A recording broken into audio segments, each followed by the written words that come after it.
bicara tentang pencegahan, ya, bicara tentang pencegahan.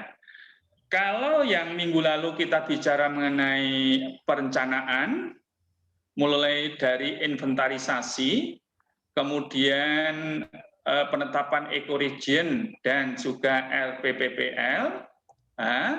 Nah, hari ini kita akan lanjutkan mengenai instrumen pencegahannya. Untuk instrumen pencegahan, kita juga sudah bahas beberapa hal ya.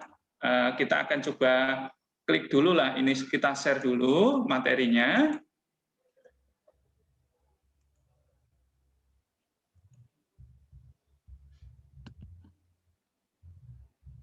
Baik, apakah sudah nampak materinya?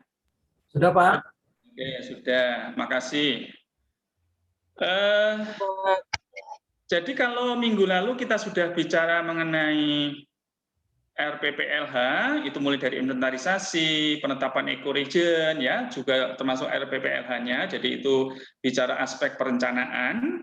Kemudian aspek pencegahan, kemarin kita juga sudah bicara tentang KLHS dan tata ruang.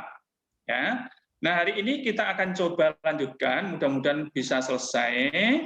Kalau nanti tidak selesai, semua materi hari ini sampai pada instrumen analis risiko lingkungan hidup, nanti silakan dibaca lebih lanjut bukunya Prof. Akib yang sudah kami share kemarin, yaitu Hukum Lingkungan Perspektif Global dan Nasional. Ya, itu nanti kita sampaikan sana. Baik,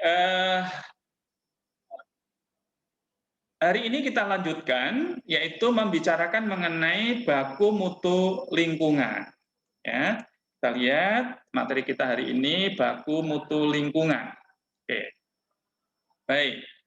Nah, terkait dengan baku mutu lingkungan, itu sebenarnya apa baku mutu lingkungan ini?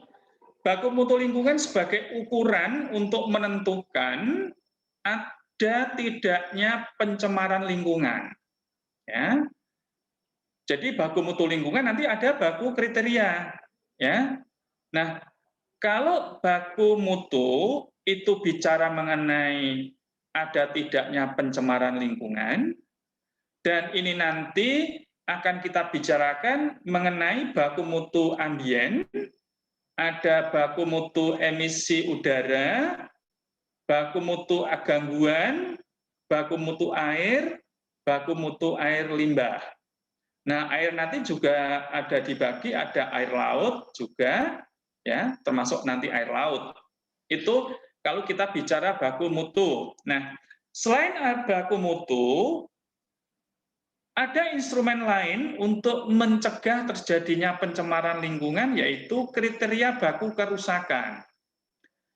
Kalau baku mutu, kriteria baku kerusakan, itu bicara mengenai ukuran untuk menentukan apakah lingkungan itu sudah rusak atau belum. Ya, maka dikatakan sini untuk ukuran untuk menentukan kerusakan lingkungan. Nah, untuk bisa mengukur apakah sebuah lingkungan itu sudah mengalami kerusakan atau belum, ya, maka nanti kita lihat terkait dengan kriteria baku kerusakan ekosistem dan atau kriteria baku kerusakan akibat perubahan iklim. Karena terkait dengan kerusakan lingkungan hidup itu bisa jadi bukan karena perbuatan manusia, yaitu karena kerusakan ekosistem akibat perbuatan manusia, tetapi bisa juga kerusakan lingkungan itu karena disebabkan adanya perubahan iklim. Ya. Nah, itu makanya nanti kita akan sampai di sana. Kemudian yang berikutnya, ya, kalau kita bicara tentang baku mutu dan kriteria baku, ya, tadi di awal sudah katakan bahwa itu adalah sebuah ukuran, ya, ukuran ambang batas untuk menentukan kondisi suatu lingkungan itu apakah masih baik atau sudah tidak baik. Apakah lingkungan itu sudah rusak atau belum rusak, atau tercemar atau tidak tercemar, gitu loh ya. Jadi baku mutu dan kriteria baku itu adalah sebuah ukuran. Sebuah ukuran kalau misalnya kalau air itu mengandung zat-zat tertentu melampaui ambang batas yang ada, berarti sudah terjadi pencemaran. Misalnya begitu. Tapi kalau nanti misalnya air itu sudah melampaui batas kriteria baku. Nah, kalau sudah melampaui kriteria batas baku, misalnya warnanya kok sudah, kalau itu air minum kok warna sudah jadi hitam atau jadi coklat, itu bukan lagi pencemaran, tapi air itu sudah rusak, misalnya begitu ya. Nah, itu seperti itu. Jadi antara pencemaran dengan kerusakan tentu berbeda ya. Oke. Baik. Terus kemudian yang berikutnya, nah, baku mutu itu terkait dengan ukuran batas atau kadar makhluk hidup.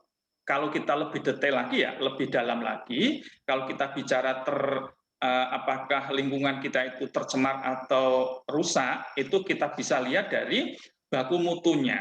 Karena di sini bicara tentang ukuran batas atau kadar makhluk hidup, zat, energi, dan atau komponen lainnya yang masuk atau dimasukkan ke dalam lingkungan itu. Ya. Nah, kriteria baku itu terkait dengan batas perubahan sifat fisik kimia. Sifat fisik atau kimia dan atau hayati lingkungan hidup. Tadi saya misalnya tadi, air minum warnanya sudah jadi hitam atau jadi coklat misalnya. Kalau coklatnya dikasih kopi atau coklat ya bukan karena bukan indikasi itu rusak, bukan ya kan? Itu bukan karena indikasi rusak. Tetapi kalau ada sesuatu yang terjadi di situ sehingga air itu menjadi hitam atau menjadi coklat, bukan karena dikasih kopi atau dikasih coklat, ya itu berarti ada perubahan fisik. Dari warnanya tidak berwarna misalnya, atau jernih warnanya menjadi warna coklat atau hitam. Ya, itu artinya apa? Kalau itu masuk dalam kriteria baku, berarti di situ dikategorikan air itu sudah rusak, kan begitu? Ya. Tapi kalau misalnya airnya itu mengandung misalnya warnanya masih biasa, tetapi unsur-unsur zatnya ya itu ternyata sudah melampaui ambang batasnya. Itu namanya tercemar. Ya kan gitu ya. Nah, maka di sini dikatakan jika baku mutu terlampaui itu terjadi pencemaran, tetapi kalau kriteria bakunya terlampaui terjadilah kerusakan. Ya. Jadi kalau baku mutu bicara tentang cemar tidaknya, tapi kalau kriteria baku itu bicara tentang rusak tidaknya sebuah lingkungan. Itu yang membedakan. Ya, oke. Karena seringkali kita susah untuk membedakan karena mungkin memang bukan bidang kita di sana. Artinya meskipun kita betul bicara tentang hukum lingkungan, tapi kan itu memang bukan konsentrasi kita ke sana, sehingga seringkali pemahaman ini, pengertian ini seringkali kita juga akan bingung ya, rancu. Nah, baik, kita sekarang bicara tentang cakupan baku mutu lingkungan. Nah, bicara tentang kualitas lingkungan hidup berarti bicara tentang baku mutu ambien, bukan ambien ya, tapi ambien. Dan kualitas buangan atau limbah atau baku mutu effluent. Nah, baku mutu lingkungan itu dibedakan atas baku mutu air limbah, baku mutu air laut, baku mutu udara ambien, baku mutu emisi buangan, baku mutu gangguan, dan baku mutu lain sesuai dengan perkembangan iptek. Ya. Misalnya, saudara sekalian, misalnya bicara tentang gangguan suara misalnya ya. Misalnya suatu ketika di daerah saya itu ada tetangga yang izin untuk usaha pemecahan batu. Artinya apa? Batu itu kemudian dibikin jadi batu-batu kecil atau menjadi sprit gitu kan? Oke. Nah, pada awal mulanya masyarakat nggak tahu bahwa itu akan mengganggu ada gangguan. Ternyata setelah diizinkan, sebenarnya kalau itu dilaksanakan kegiatan usahanya itu pada waktu siang hari, mungkin tidak terlalu terasa. Tapi karena kegiatan usahanya itu ternyata sampai larut malam, itu satu RT itu semuanya protes. Kenapa? Karena sampai jam 1 malam itu suara mesin untuk pemecah batu itu luar biasa mengganggu, ya kan? Nah, itu artinya apa? Artinya di situ sudah ada pelampauan baku mutu, ya. Harusnya kan suara-suara itu supaya tidak mengganggu masyarakat ya ada ukurannya. Kalau itu sudah melampaui baku mutu ya sudah pasti akan mengganggu telinga kita, ya. Oke, tetapi teman-teman yang sudah terbiasa itu berdomisili di pinggiran rel kereta api mungkin nggak ada masalah ya. Artinya kereta api lewat itu ya nggak ngerti bahwa ada kereta lewat ya, karena sudah terbiasa, nggak terasa. Tidur pun juga nggak terganggu barangkali ya. Tapi bagi orang yang sama sekali belum pernah mengalami itu, pasti kalau ada orang yang tamu kita misalnya, tamu kita tinggal di rumah, sementara rumah kita itu dekat rel kereta api, yakinlah malam pertama dia nggak akan bisa tidur. Karena apa? Ya setiap kali ada kereta api lewat terus dia terganggu telinganya karena belum terbiasa. Ya. Tapi kalau itu terus-terusan ternyata masyarakat itu terganggu dengan gangguan suara itu berarti jangan-jangan memang ada baku mutu gangguan suara yang sudah melampaui batas, gitu ya. Nah, kira-kira begitu. Itu mengenai baku mutu. Kemudian yang berikutnya, ya kita lanjutkan kriteria baku kerusakan. Jadi kriteria baku kerusakan lingkungan hidup itu meliputi kriteria baku kerusakan ekosistem dan atau kriteria baku kerusakan akibat perubahan iklim. Kalau kriteria baku kerusakan ekosistem itu meliputi kriteria baku kerusakan tanah untuk produksi biomasa, ya, atau kriteria baku kerusakan ekosistem terumbu karang, atau juga terkait kebakaran hutan atau lahan, mangrove, padang lamun, gambut, kas, atau ekosistem lainnya. Ya, itu diantaranya ya, artinya diantara kerusakan kriteria baku kerusakan ekosistem itu satu diantara adalah kerusakan tanah untuk produksi biomasa itu.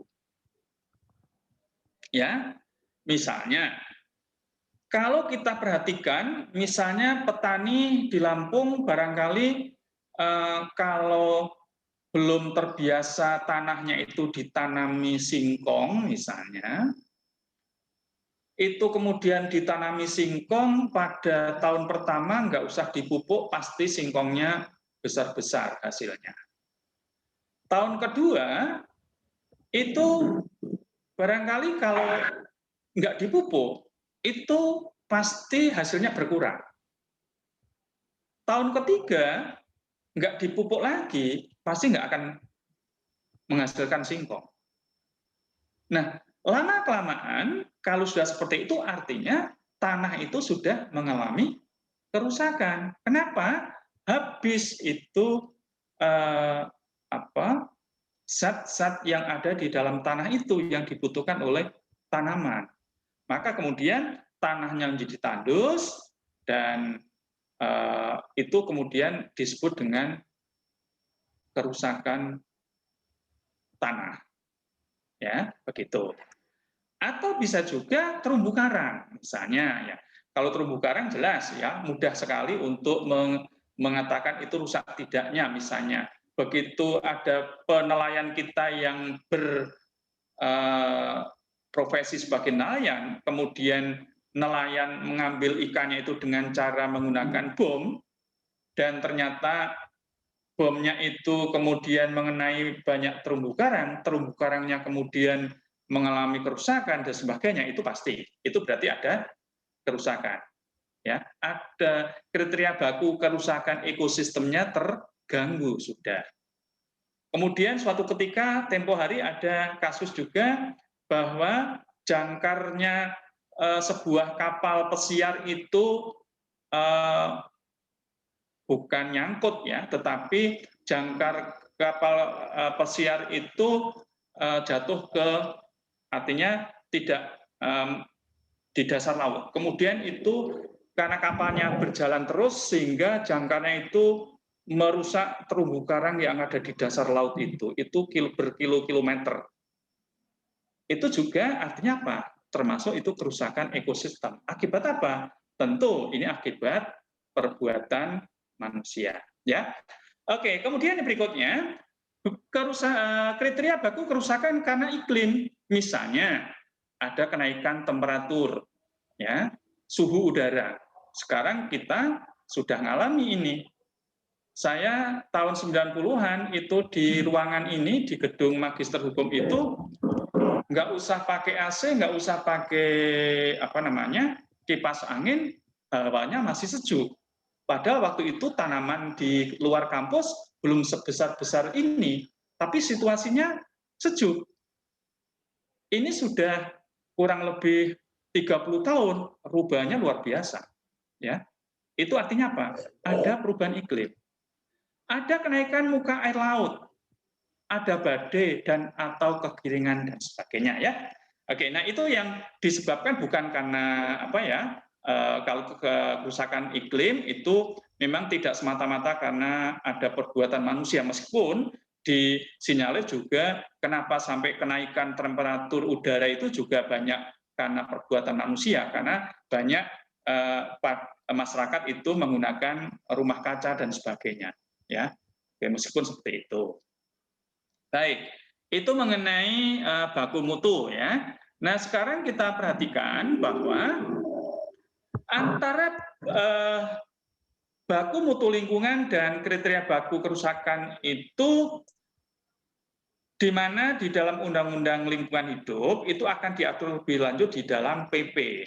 Nah, PP yang ada satu di antaranya yang sudah keluar sekarang adalah PP berapa ini ya?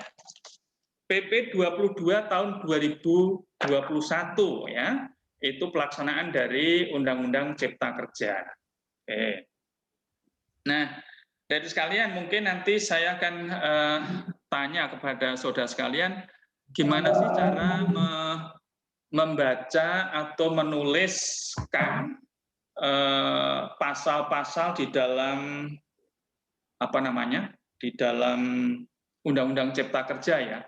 Tapi nanti kita diskusikan nanti setelah ini nanti ya. Coba nanti saya mau tanya seperti apa sih membaca Undang-Undang Cipta Kerja itu.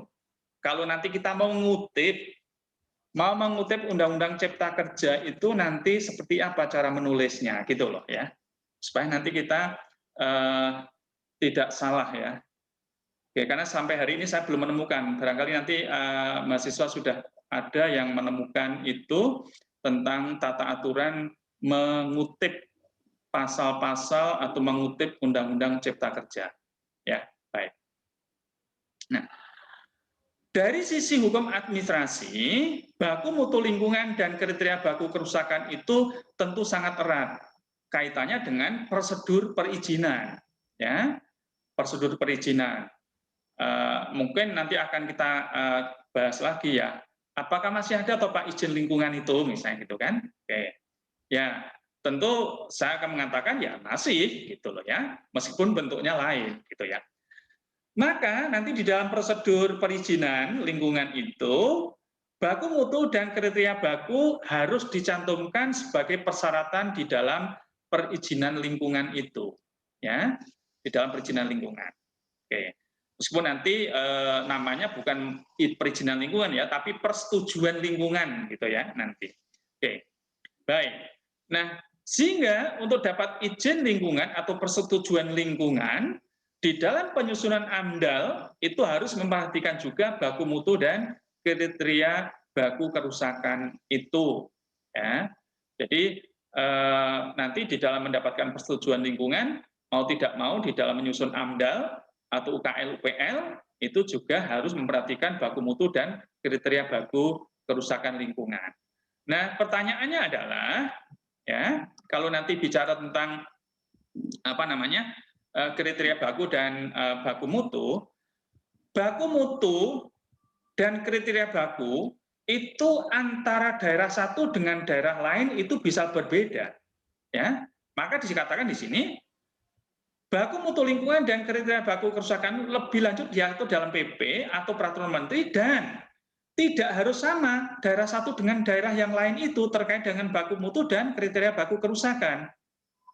Antara Lampung itu dengan Jakarta akan berbeda, ya, boleh berbeda, tidak harus sama, ya, disesuaikan dengan situasi kondisi yang ada di daerah masing-masing. Ya, oke. Hanya saja nanti memang ada ketentuan umum yang standarnya berapa, standar normalnya berapa. Nah, nanti daerah-daerah boleh menentukan lebih tinggi lagi standarnya, ya kan gitu. Misalnya baku mutu udara di Jakarta berapa misalnya. Di Lampung mungkin bisa lebih tinggi menentukannya. Kenapa? Ya kalau di Lampung kalau ditentukan lebih rendah dibanding Jakarta, ya tambah gawat sekali. Tapi kalau di Jakarta mau dibuat seperti di Lampung, barangkali juga berat.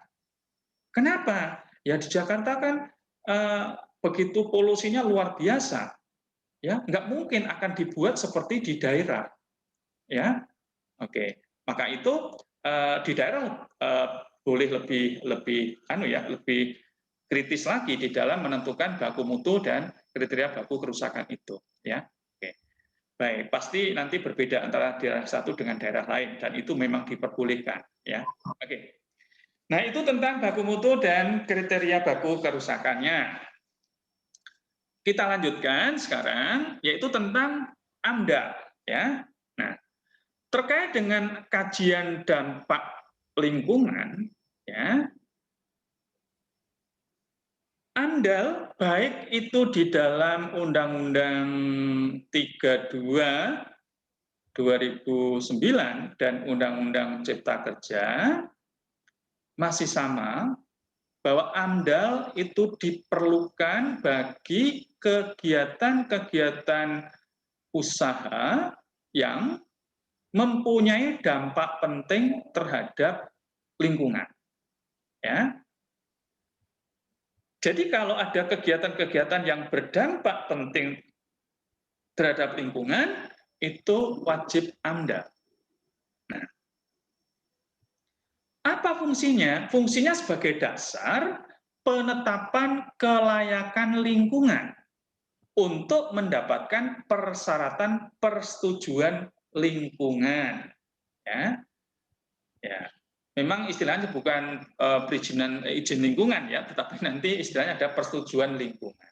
Oke. Nah, oleh karena itu maka penyusun AMDAL itu juga tidak sembarangan.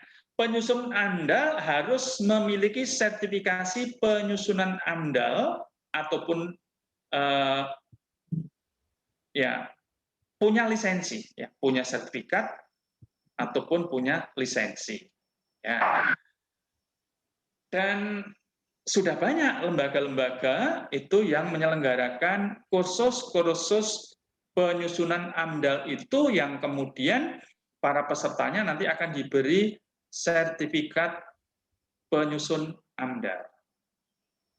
Dan itu juga tahun 2015 kemarin saja rata-rata untuk mendapatkan untuk mengikuti kursus itu paling tidak membayar 7,5 sampai 10 juta ya.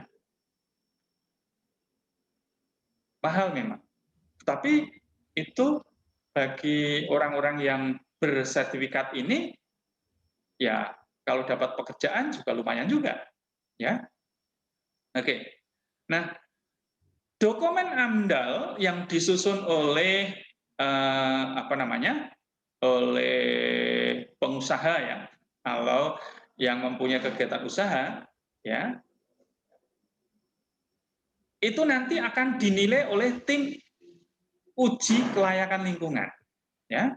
Nah, tim uji kelayakan lingkungan itu haruslah seorang yang memiliki lisensi dari menteri. Jadi nanti ada penyusun AMDAL, ya, itu dia punya sertifikat penyusun AMDAL.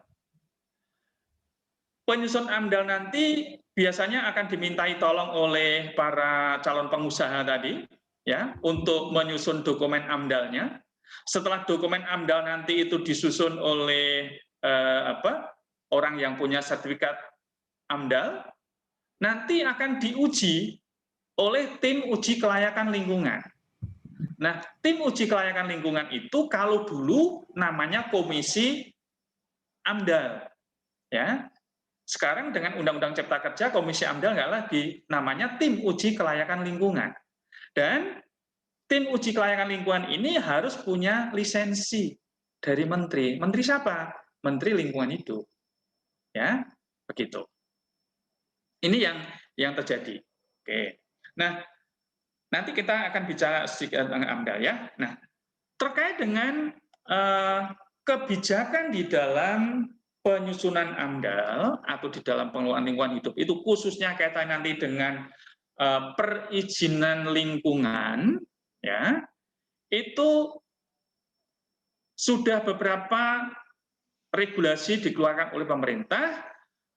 Regulasi yang ada di dalam PP 27/2012 ini ada regulasi generasi keempat, artinya ini adalah aturan yang keempat, ya, yang mengatur tentang AMDAL di Indonesia. Nah, tahun ini sudah menjadi generasi kelima, yaitu di dalam PP 22/2021. Ya. Jadi kondisi sekarang ini regulasi AMDAL di Indonesia itu memasuki ya generasi regulasi kelima, ya, melalui PP 22/2021. Nanti bicara tentang AMDAL. Sebenarnya di dalam ini tidak hanya AMDAL, tapi bicara tentang penyelenggaraan, pelindungan, dan pengelolaan lingkungan hidup kaitannya dengan persetujuan lingkungan tadi. Ya, oke. Maka di dalam PP 22/2001, ya, itu isinya itu tidak sekedar hanya persetujuan lingkungan. Di dalam persetujuan lingkungan nanti ada AMDAL, ada UKL-UPL, kan begitu ya. Ada surat pernyataan kesanggupan pengelolaan dan pemantauan lingkungan, gitu kan, nanti di sana. Kemudian ada perlindungan dan pengelolaan mutu air, itu bicara tentang baku mutu tadi yang kita bicarakan sebelumnya.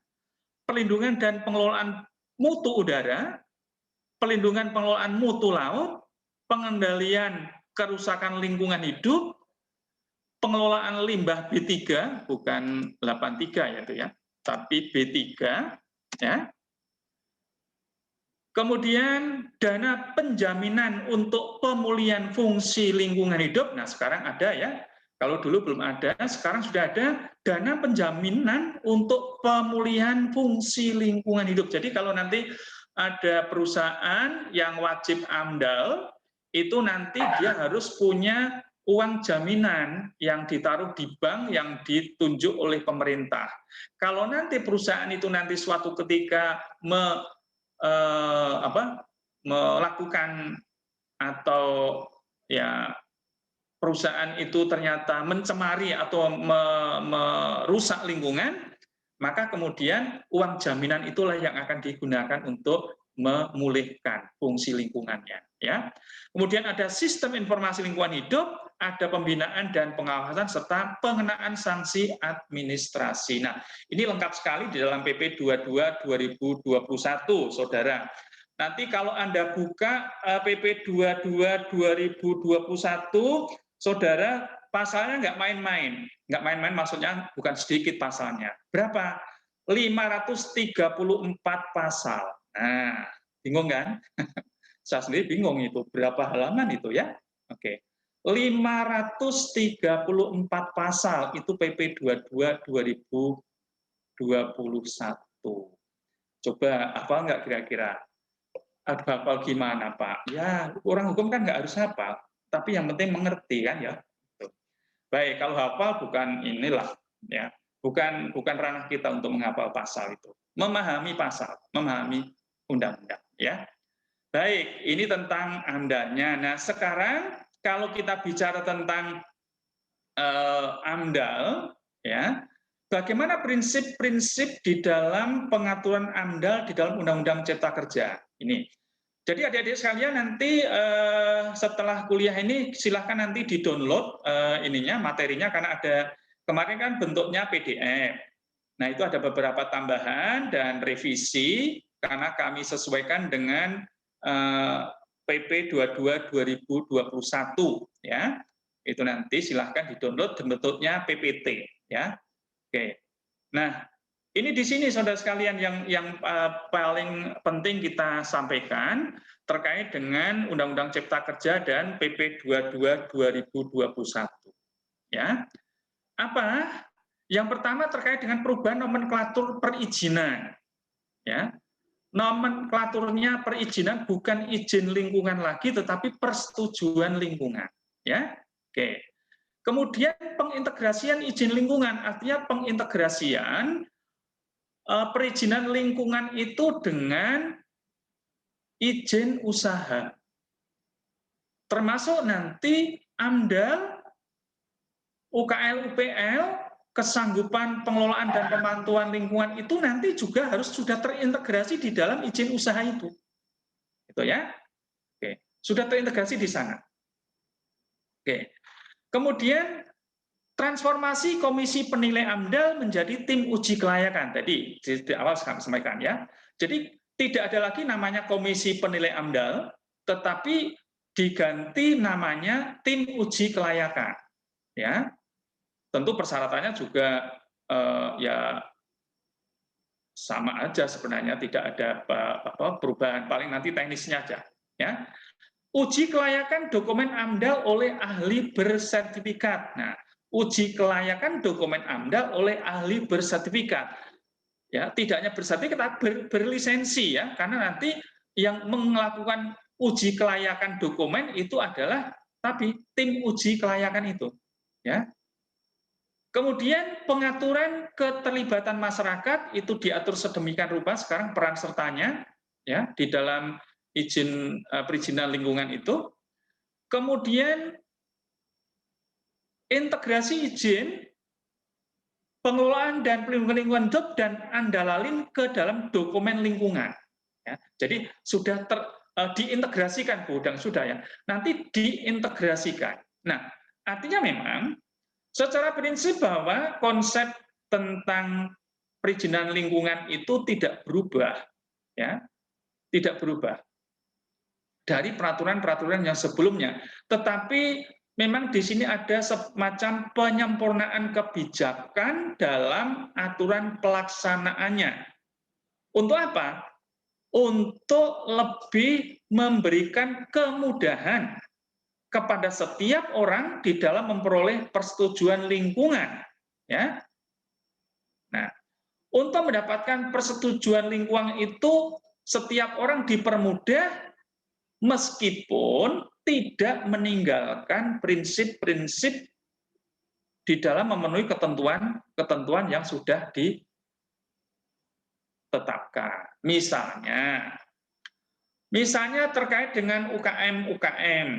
Kalau dia melakukan kegiatan usaha, kemudian dia harus menyusun UKL, UPL misalnya. Dia nggak bisa. Atau harus menyusun AMDAL nggak bisa. Bagaimana? Nah, itu pemerintah memfasilitasi. Itu loh ya. Kalau dulu kan nggak. Dulu nggak. Sekarang pemerintah harus memfasilitasi itu. ya di dalam proses perizinan lingkungan itu. Ya. Nah, itu yang dimaksudkan. Makanya Undang-Undang Cipta Kerja ini, Saudara, kalau kita perhatikan sebenarnya judul awalnya itu kan tentang apa? Undang-Undang Cipta Kerja itu kan tujuannya ya, tujuannya itu untuk menciptakan dan meningkatkan lapangan kerja, ya kan? Kemudian dengan melakukan kemudahan-kemudahan ya di dalam mendapatkan perizinan lingkungan. Nah, kan gitu. Satu di antaranya kan itu, ya. Oke, itu di dalam Undang-Undang Cipta Kerja. Oke, baik. Itu prinsipnya. Nah, kalau kita perhatikan terkait dengan AMDAL ini, Saudara, ini sebenarnya berangkat dari pasal 22 Undang-Undang 32 2009. Dirubah nggak ini dalam Undang-Undang Cipta Kerja? Tidak. Ya, pasal 22 ini masih tetap di dalam Undang-Undang Cipta Kerja. Ya, tetap seperti ini apa adanya. Jadi di sini dikatakan bahwa setiap usaha dan atau kegiatan yang berdampak penting terhadap lingkungan hidup wajib memiliki AMDAL. Nah, dampak pentingnya itu apa kriterianya? Ini ada A sampai huruf G, ya. Besarnya jumlah penduduk yang akan terkena dampak, luas wilayah penyebaran dampaknya, intensitas dan lamanya dampak berlangsung, banyaknya komponen lingkungan hidup lain yang akan terkena dampak, sifat kumulatif dampak, kemudian berbalik atau tidak berbaliknya dampak, ya, kriteria lain sesuai dengan perkembangan ilmu pengetahuan dan teknologi. Ya, maka tadi di depan juga dikatakan seperti itu ya, perkembangan AMDAL itu akan disesuaikan dengan itu. Jadi pasal ini menjadi dasar ya di dalam penetapan AMDAL. Nah itu, ya, dampak pentingnya di situ. Ya, lanjut. Oke. Nah, ini tambahan kita juga, Saudara. Ya, maka gini, tadi pertanyaan saya, bagaimana cara mengutip pasal di dalam Undang-Undang Cipta Kerja? Oke, kalau saya begini cara mengutipnya, adik-adik sekalian, ya. Saya cara mengutipnya begini, karena gini, kalau ini kan seringkali bingung ya. Coba Bapak Ibu coba nanti kalau ini di screenshot sudah kelihatan ya. Misalnya ini ada ketentuan pasal 63 Undang-Undang Cipta Kerja. Ya, pasal 63 Undang-Undang Cipta Kerja itu bukan bicara tentang lingkungan hidup, Bapak Ibu. Ya. Kalau bicara pasal 77 Undang-Undang Cipta Kerja, ini bukan bicara lingkungan hidup. Ya.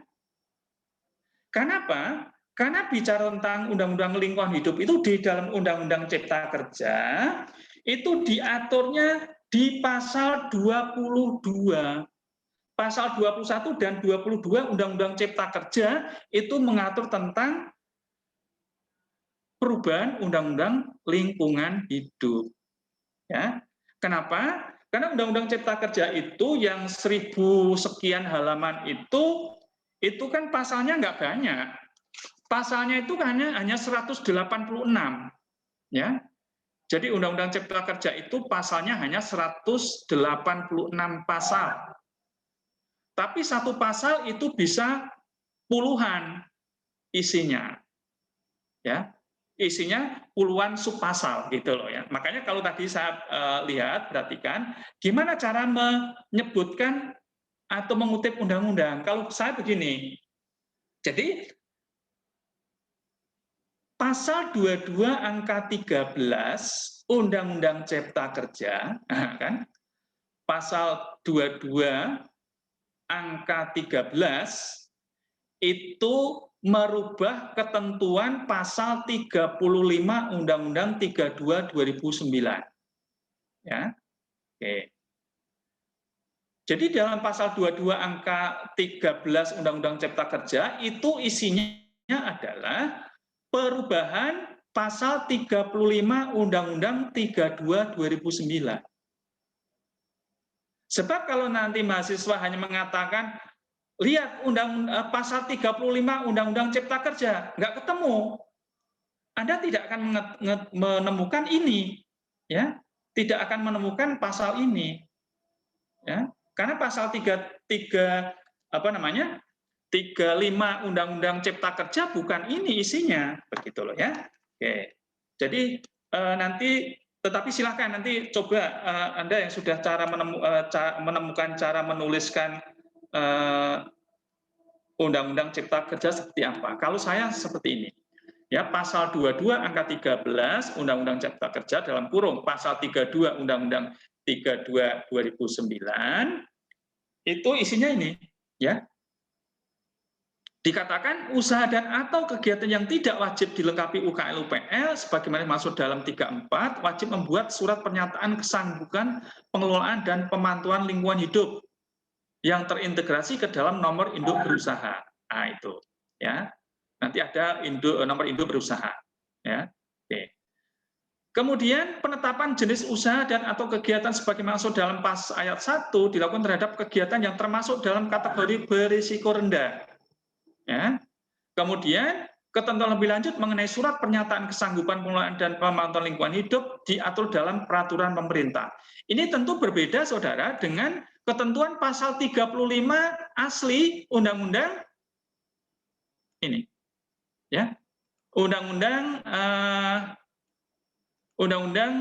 32 2009. Itu berbeda, ya. Ini isinya. Pas ayat 3-nya itu ketentuan lebih lanjut mengenai UKL UPL dan surat pernyataan kesanggupan pengelolaan dan pemantauan lingkungan hidup diatur dengan peraturan menteri. Sementara kalau di sini ketentuan lebih lanjut mengenai surat pernyataan kesanggupan pengelolaan dan pemantauan lingkungan hidup diatur dalam peraturan pemerintah. Itu berbedanya di situ, ya. Artinya pasal cara membacanya begini, ya, menurut saya bukan langsung menunjuk pasal 33 pasal 35 Undang-Undang Cipta Kerja itu mau melihat ini nggak akan ketemu, ya. Maka kita lihat dari awal pasal 22 angka 13 Undang-Undang Cipta Kerja, ya. Yang dimaksudkan di sini adalah ketentuan pasal 35 Undang-Undang 32 2019 yang sudah dirubah dengan Undang-Undang Cipta Kerja itu. Isinya 3 hal ini. Itu ya. Oke, baik. Baik, ini kita masih bicara tentang perizinan lingkungan, ya. Oke.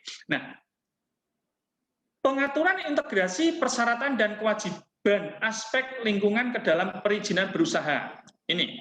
Jadi, saudara sekalian, persetujuan lingkungan itu akan diberikan kepada pengusaha yang wajib AMDAL. Wajib AMDAL itu berarti punya dampak penting, ya, atau mempunyai risiko tinggi, gitu loh ya. Sedangkan bagi usaha atau kegiatan yang tidak mempunyai risiko tinggi, ya, atau dampaknya tidak terlalu penting, itu wajib UKL UPL, ya.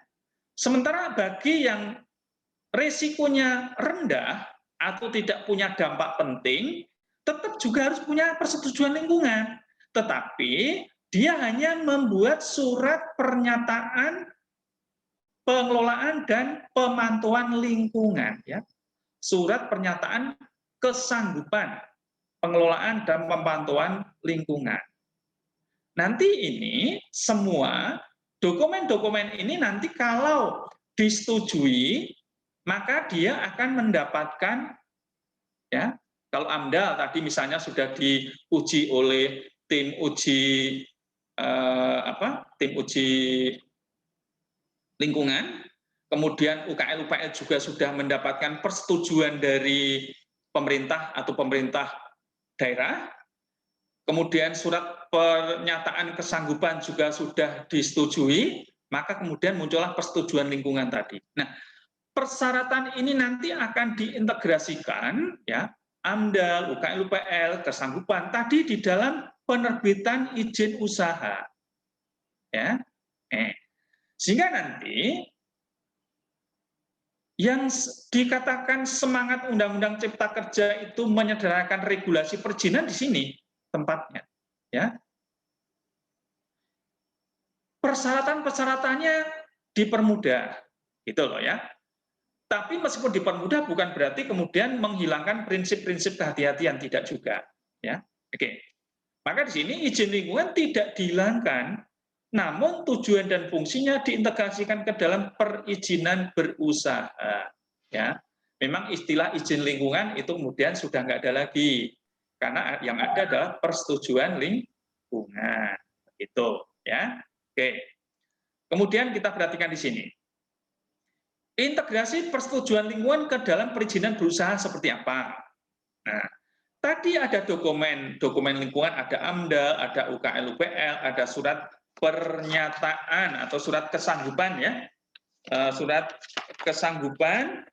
Kemudian dari surat kesanggupan itu, ya, kemudian ada persyaratan dan kewajiban itu. Tadi, kok geser lagi? Ya. Dari dokumen-dokumen tadi ini nanti ya, ini nanti dokumen-dokumen lingkungan ini yang berupa AMDAL, nanti kalau sudah dilakukan ya, ini namanya SKKL. SKKL itu adalah surat kelayakan ya. Surat kelayakan, jadi AMDAL-nya sudah dinyatakan layak ya, maka kemudian itu masuk dalam disetujui. Atau kemudian UKL UPL-nya juga sudah dinyatakan cukup ya, dokumen itu kemudian akan setujui. Sementara kalau SPPL surat kesanggupan ya, surat pernyataan kesanggupan tadi kemudian itu disetujui, maka kemudian langsung muncul yang namanya nomor induk berusaha ya, nomor induk berusaha. Oke, ini untuk yang kegiatan-kegiatan usaha yang tidak mempunyai dampak penting atau mempunyai resiko rendah ya terhadap lingkungan itu. Oke. Nah, persyaratan penerbitan perizinan berusaha ini nanti dokumen yang namanya AMDAL, UKL, SPL dan itu nanti akan diintegrasikan di sini ya. Maka nanti saudara, perizinan berusaha itu nanti nampaknya akan ada izin, ada sertifikat standar, ada NIB. Jadi ada 3 macam nanti, ya, ada 3 macam. Ya. Nanti yang wajib AMDAL pun itu juga bisa juga itu dia cukup diterbitkan dengan NIB, ya. Tetapi untuk yang yang surat kesanggupan pengelolaan dan pemantauan lingkungan tadi ya, yang mempunyai dampak lingkungan itu rendah atau risiko terhadap lingkungannya rendah, itu tidak perlu dikeluarkan sertifikat standar, tidak perlu diperlukan izin, tapi cukup dengan nomor induk berusaha itu saja ya, nomor induk berusaha. Oke ya.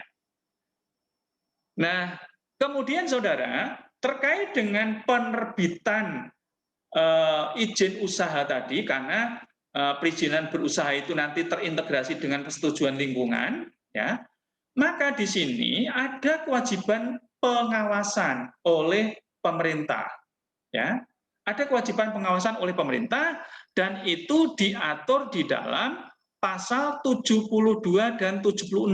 Sebenarnya bukan 72, 76 OCPA ya, tapi ini adalah pasal 22 ya, saya lihat dulu.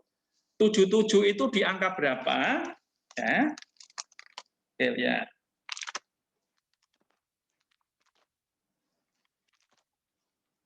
Tujuh itu saudara itu di angka 29. Kenapa saudara? Karena Undang-Undang Lingkungan Hidup itu ya, Undang-Undang Lingkungan Hidup itu pasal yang dirubah atau yang ditambah itu ada 39 poin ya, ada 39 poin. Nah, pasal 77 Undang-Undang 32 2009 itu diatur di dalam pasal 22 angka tadi, angkanya angka berapa tadi? 29 ya. Angka 29 Undang-Undang Cipta Kerja. Begitu ya. Sebab kalau nanti mahasiswa begitu disodorin, coba sekarang cari pasal 77 Undang-Undang Cipta Kerja. Pasti yang Anda temukan bukan Undang-Undang Lingkungan Hidup? Yakin? Bukan.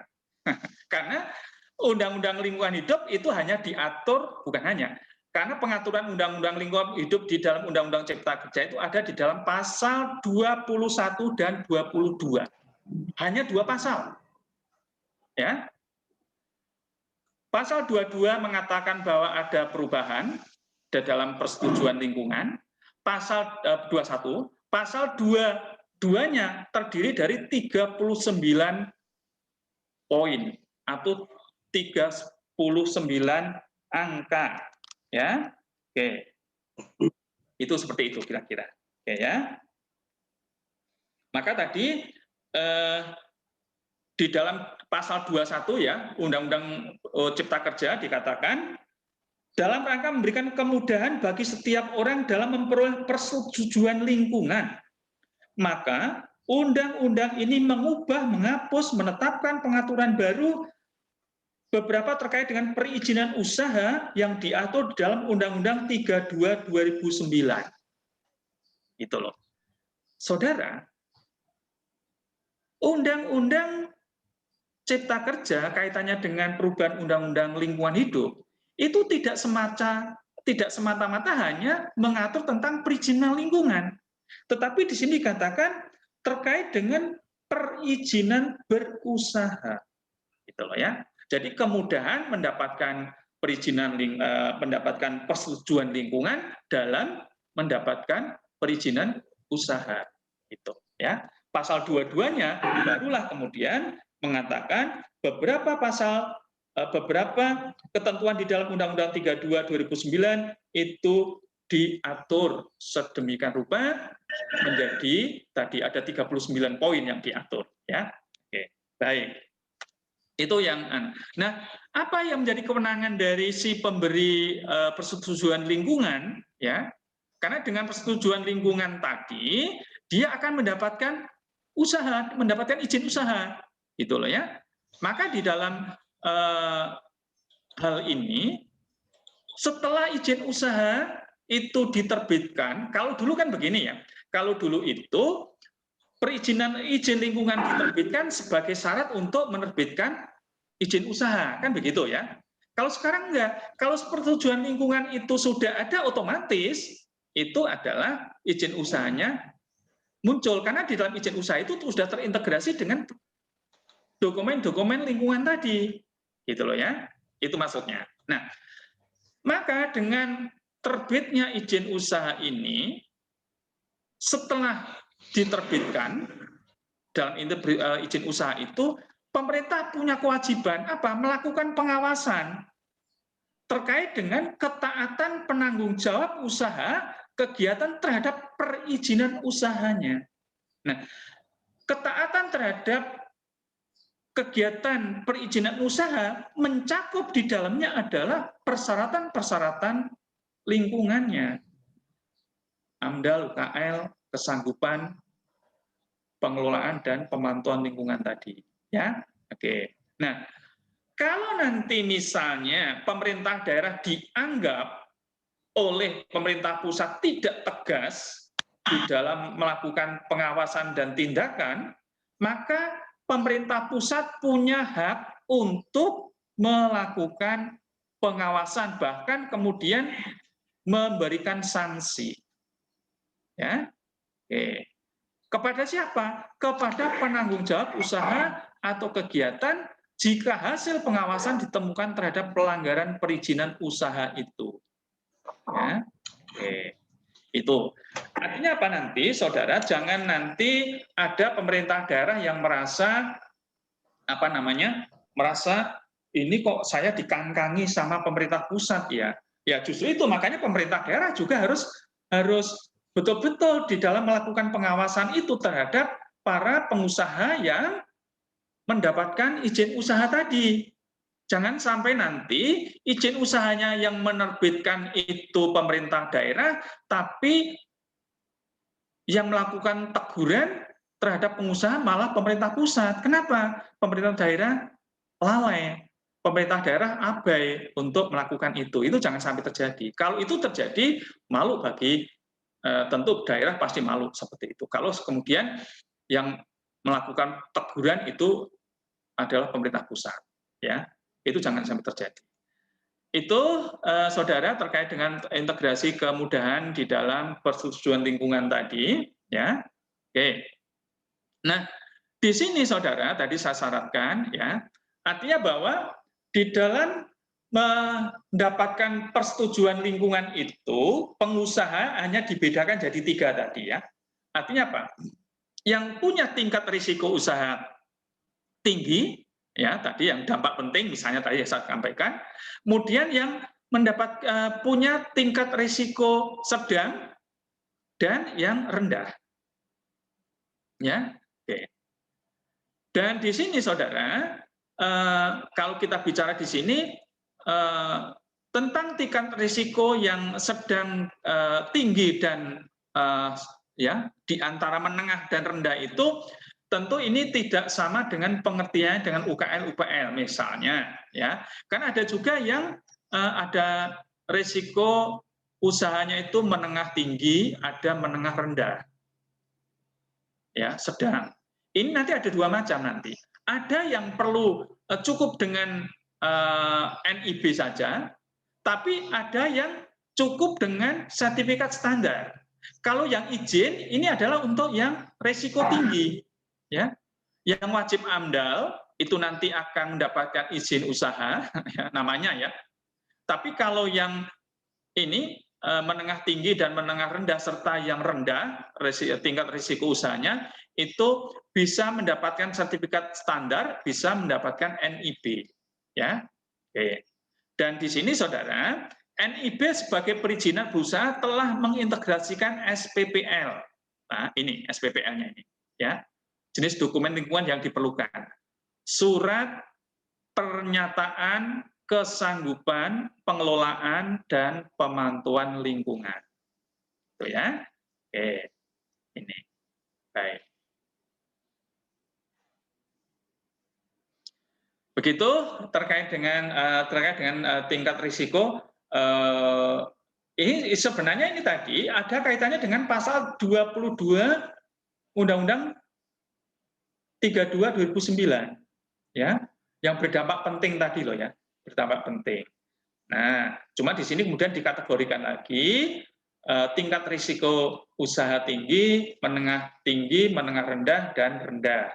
Dan ini diatur dengan tegas di dalam PP 22 2021. Ya, oke. Sama, saudara, ini kalau ini persandingan saja antara AMDAL, UKL, SPL, dan persetujuan lingkungan serta perizinan usaha, ya, ini di sini. Oke.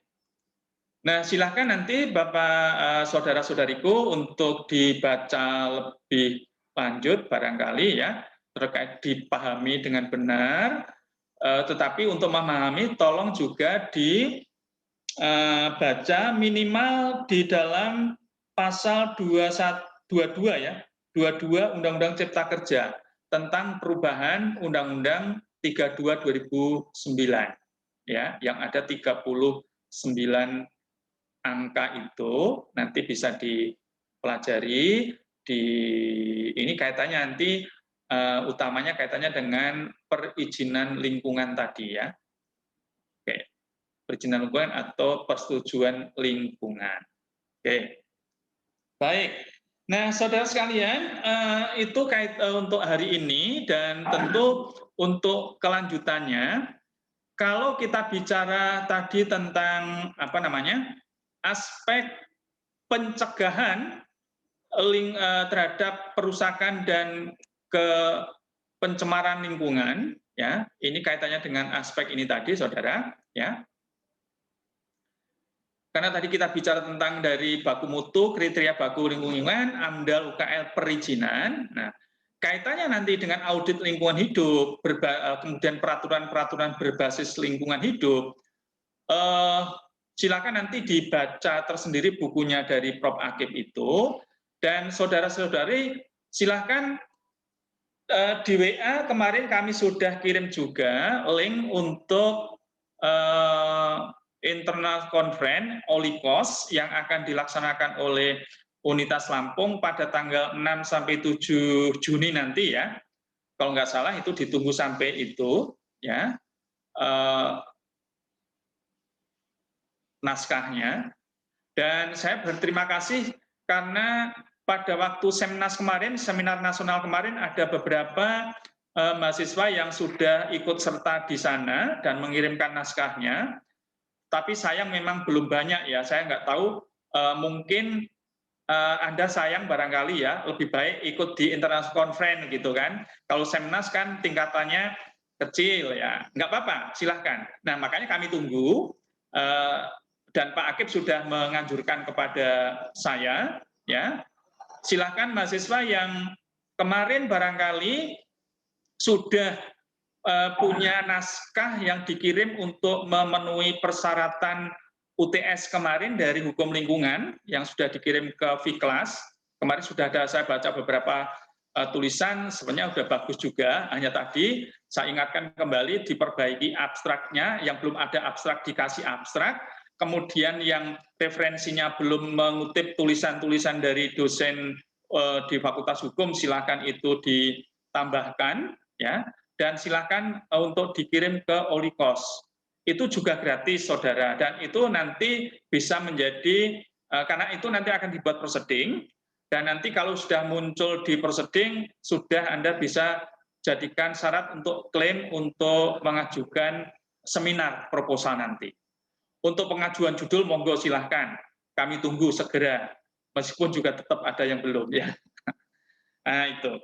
Jadi barangkali pertemuan kita untuk saat ini kita akhiri, dan untuk berikutnya baru kita nanti akan bahas barangkali beberapa hal untuk minggu depan, itu kaitannya dengan perubahan Undang-Undang 32/2009 yang sudah saya kemukakan tadi, ada 39 pasal ya yang dirubah. Itu, dan terkait dengan peraturan berbasis lingkungan, saudara-saudariku, sebenarnya kalau Anda mau menulis ini juga silahkan, karena nampaknya belum semua pemerintah daerah di dalam regulasi Pemdanya kaitannya dengan prolegnas atau prolegdanya, itu nampaknya di dalam penyusunan peraturan perundang-undangan atau perda-perdanya itu juga masih belum berbasis pada lingkungan. Kalau nanti Anda bisa mengkaji itu bagus juga ya. Misalnya terkait dengan bagaimana prolegda di Bandar Lampung misalnya tahun 2020 kemarin, apakah peraturan daerah yang disusun oleh pemerintah Kota Bandar Lampung tahun 2020 itu dari sekian perda itu sudah mencerminkan atau sudah berbasiskan lingkungan hidup misalnya, ya, atau misalnya instrumen ekonomi lingkungan hidup misalnya, apakah selama ini juga sudah ada terkait dengan transfer transfer anggaran antara pemerintah satu dengan pemerintah lain terkait dengan insentif penggunaan atau pemanfaatan lingkungan.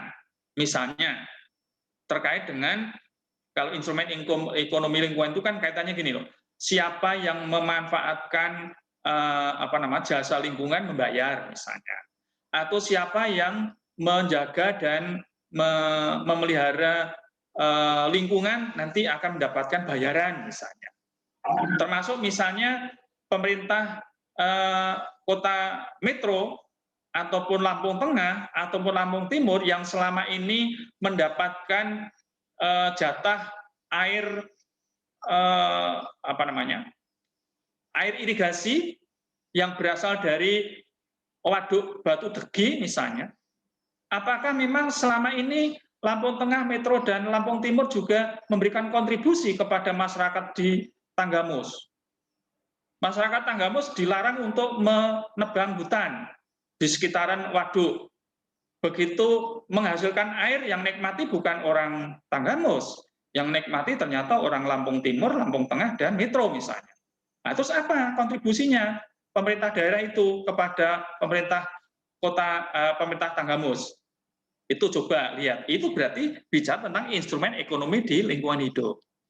Atau juga bisa misalnya saudara lihat bagaimana tentang kredit berwawasan lingkungan misalnya. Apakah ada selama ini bank yang memberikan pembiayaan kepada perusahaan yang membangun usaha, mau membangun misalnya pengolah limbah misalnya. Karena perusahaan itu membangun